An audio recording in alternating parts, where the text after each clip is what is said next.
Do you guys remember how big 2017 was for Nintendo? You had a brand new Mario, Xenoblade, Zelda, Mario Rabbids, ARMS, a brand new IP, Splatoon 2. That's just some of the things that happened amongst that year. But what if I told you that we could be going down that same path again, but with 2022? Yes, 2022 has the ability to become just as big, if not bigger, than 2017. But how is Nintendo going to do it? Well, they already have the games ready. They have Zelda Breath of the Wild 2, Mario Rabbids Sparks of Hope, Splatoon 3, Bayonetta 3, and Kirby and the Forgotten Land. And that's just some of the things that we know, not including Pokemon Arceus and other games that could be coming based on rumors, such as another Xenoblade being Xenoblade Chronicles 3. So there's so much potential for next year to literally be the best year of Nintendo, and not just Switch, but yeah, the entirety of Nintendo. But before we dive into that and get into all that good information, I want to say thank you guys so much for helping me get closer to the goal of 150,000 subscribers by the end of the year. We're getting ever so close, and you guys are getting like 100 subscribers a day. I cannot thank you guys enough.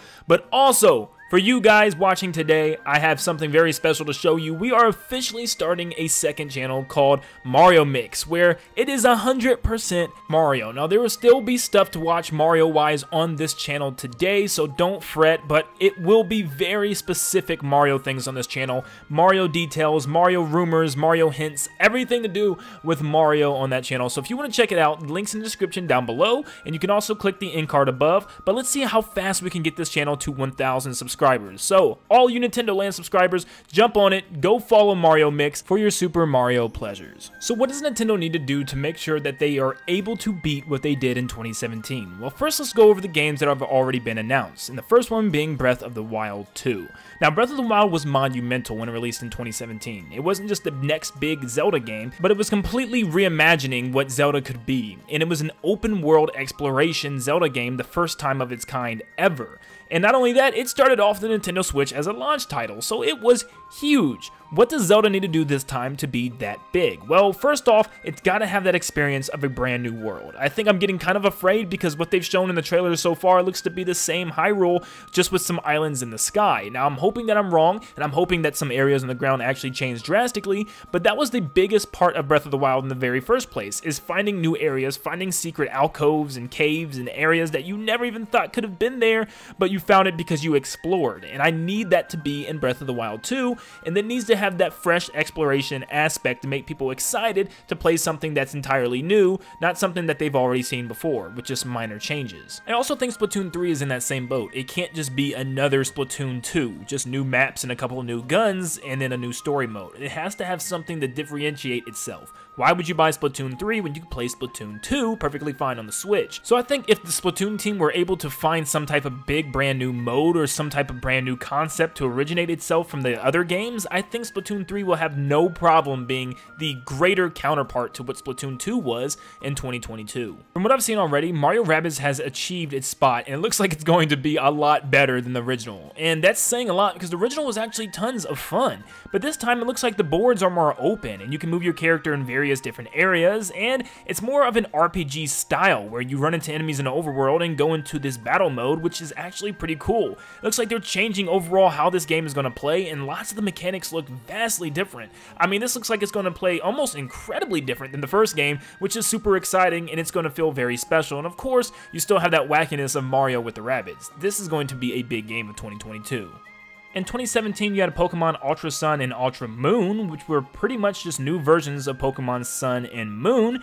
But in this year of 2022 coming up, you're going to have a brand new Pokemon game in the form of Pokemon Arceus, which is going to be a first ever open world exploration Pokemon, which is going to be tons of fun. I mean, I don't even have to say anything about this anymore. I think it's clear as day that this is definitely going to be better than what Pokemon information and little Pokemon games that we had in 2017. This is going to be massive. Now, these are games that we know are coming out in 2022 that are counterparts of games from 2017. But what about games that aren't direct correlations from 2017? Well, we have a couple of them. Now, Kirby Star Allies didn't come out until early 2018, but we're already getting a brand new Kirby, and it's a 3D adventure Kirby coming out in 2022 called Kirby and the Forgotten Land.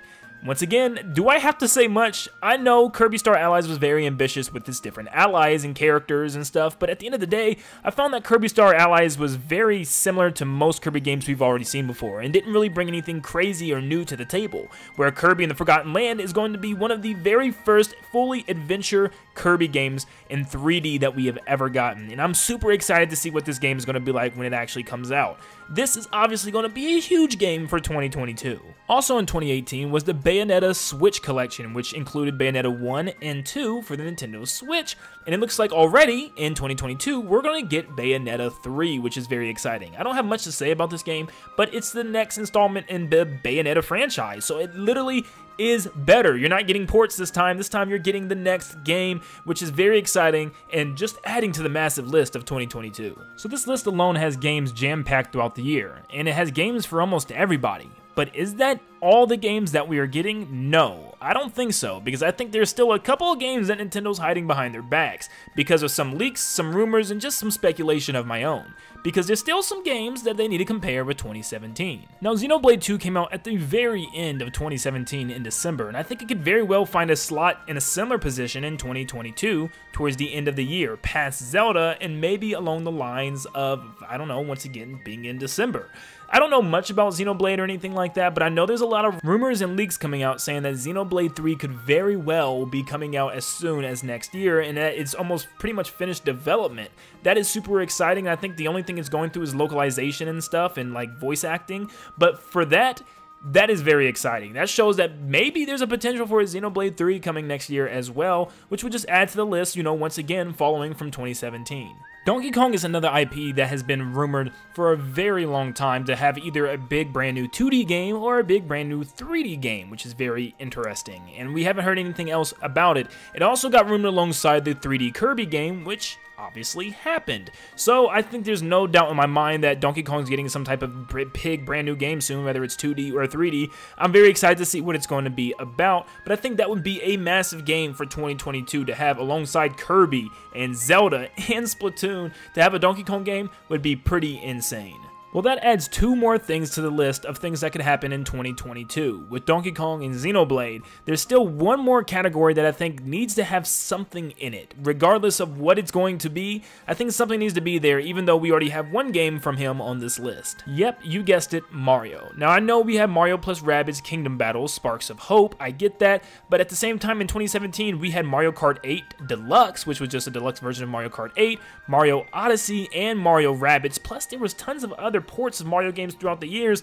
It would be pretty mind-blowing to me if somehow Mario didn't get another feature in 2022, whether it be the next big 3D Mario game, some type of 2D Mario game, another Mario spin-off. Something Mario has to happen again. I mean, it would just not be right. Now, I would really hope for Mario Kart 9. Of course, I would think that would be another huge game for the year, but I just don't see that actually happening, and I don't see a big 3D Mario game happening either, so I'm thinking it's going to be some type of spin-off or something like that again.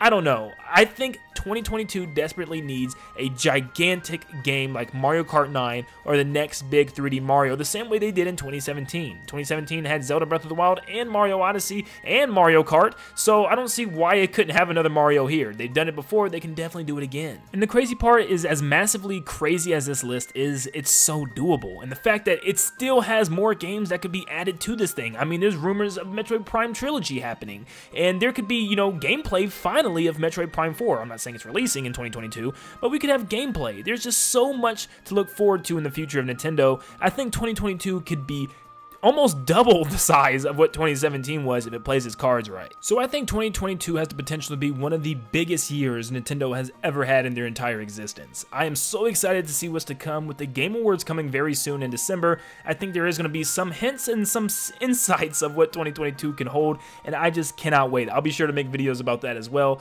But thank you guys so much for tuning in. I really appreciate you guys so much. And if you really enjoy this content and you enjoy hearing about Mario, make sure you not only subscribe to this channel, but subscribe to Mario Mix. It's all linked in the description down below and also the end card above and at the end of the video. So thank you so much for tuning in, and I will see you all on the next one. See you guys.